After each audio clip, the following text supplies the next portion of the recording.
झोळंबे गावच्या प्रसिद्ध तीर्थक्षेत्रीय अर्थात न्हावण शिमगोत्सवाला मंगळवारी सायंकाळी उशिरापासून मध्यरात्रीपर्यंत हजारो भाविकांनी गर्दी केली होती।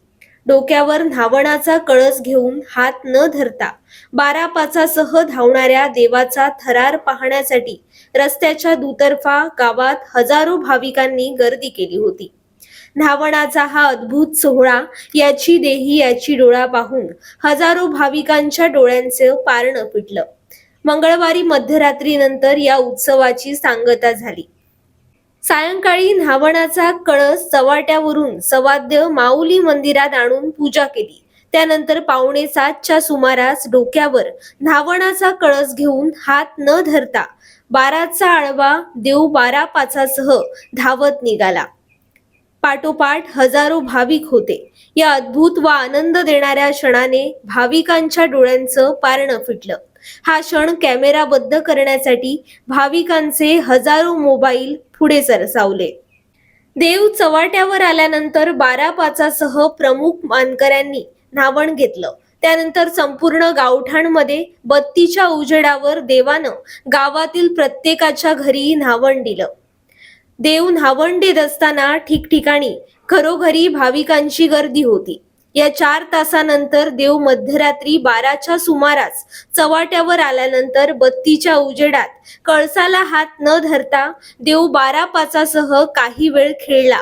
या विलोभनीय क्षणाने भाविकांच्या डोळ्यांचं पारणं फिटलं। यावेळी प्रत्येकाला देवाच्या अद्भुत दैवी शक्तीची अनुभूती प्राप्त झाल्याचा आनंद अवर्णनीय होता। यावेळी मध्यरात्र असूनही मोठ्या संख्येनं भाविक उपस्थित होते।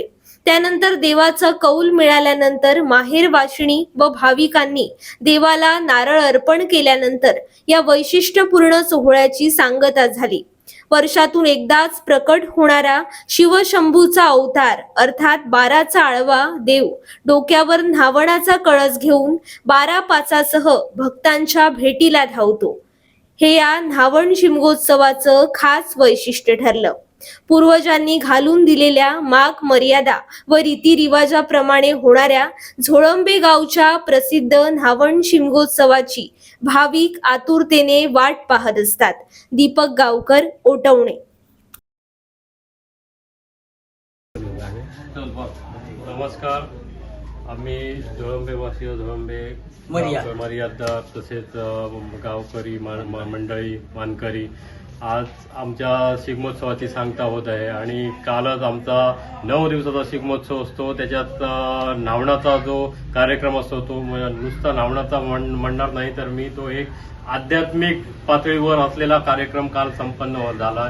तर त्याच्यासाठी काल ब्राह्मण भोजन झाल्यानंतर शिगमोत्सवात 8 दिवस जो रोंबाड असतं ते रोमटानंतर शुद्धीकरणासाठी ब्राह्मण भोजन झाल्यानंतर लगेचच आपण ते धुळवडीचा कार्यक्रम करतो। त्याच्यानंतर धुळवड झाल्यानंतर सर्व शेण वगैरे सारवून लोक आपले अंगण वगैरे सारवून घेतात। आणि त्यानंतर 12चा जो काय आळवा आहे, जो कुळकार आहे, तो कुळकार आम्ही 12च्या चव्हाट्यावरून 12च्या चौकामध्ये जेव्हा मस्तकावर ठेवला जातो त्यानंतर पूर्ण 12च्या मस्तकावर ठेवताना तिथले जे तो भट बामन देसाय आणि शिमदडी पंचाच्या मार्फत तो जो आमचो 12चो आळवो असा तो त्यांच्या मार्फत तो मस्तकार ठेवलो जाता। थंयसर गाराणी बोलणी मर्यादी मार्फत करून परत तो 12च्या चौकाम्यातून तो गावठाण करता। गावठाण करून तो 12च्या चव्हाट्यार जाऊन 12च्या चव्हाट्यार जाऊन जो काय नय नीतीचो मागा मर्यादीचो मेळो असा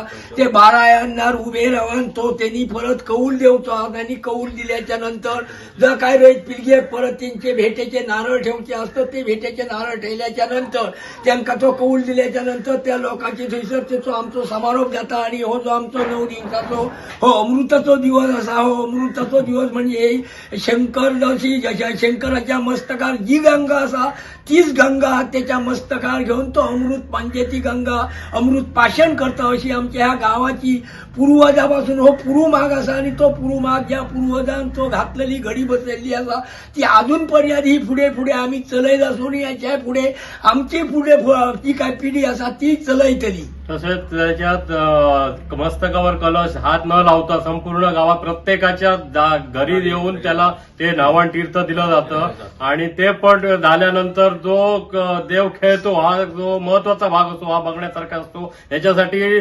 10,000च्या वर संख्या इथं भाविक आले होते. त्यांनी या पूर्ण याची कार्यक्रमाची अनुभूती घेतलेली आहे आणि साक्षात शिवशंभूचा अवतार म्हणून ते कलश धारण केलेला असतो आणि सर्वांना ते अमृत प्राशन करून आज रयत पिलगेतला सुखाचा मार्ग प्राप्त करून दिला आहे आणि सर्वांचं कल्याण करण्यासाठी आम्ही तिथं सांगणं बोलणं करतो.